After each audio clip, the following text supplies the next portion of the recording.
One of the expected 1.6 million drones sold this year may be underneath your Christmas tree right now. And if that's the case, you need to sign it up with the federal government. Fox 4's Richard Ray at Dallas Love Field to tell us why. Good evening, Rich.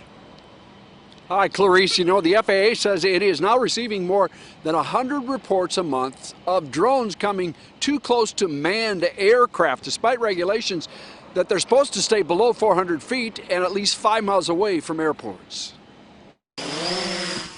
This one right here has been one of the #1 sellers for about a year now. I have 2 of these. Nathan Gregaric is a drone enthusiast who has no problems with registering his. He likes the idea.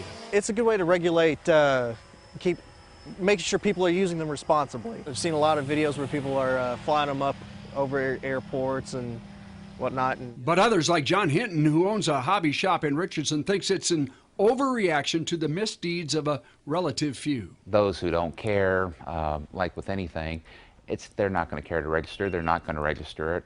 And again, you're only going to be harming those who actually are the law-abiding citizens. The FAA will require drones to be marked by the owner's unique registration number, allowing the agency to track down owners who violate the rules.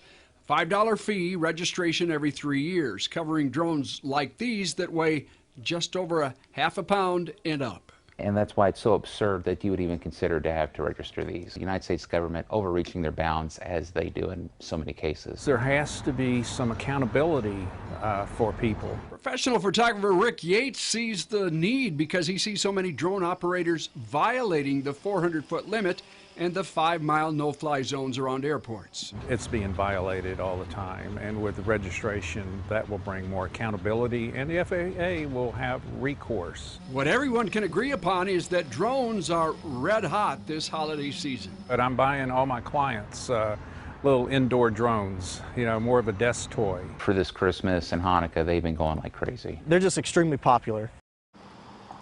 Drone owners 13 years and older will have to register on an FAA website that's going to become available on December 21st.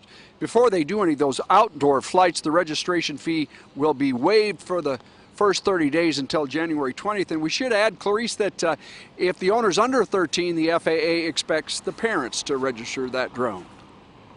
Copy that. Thanks, Rich.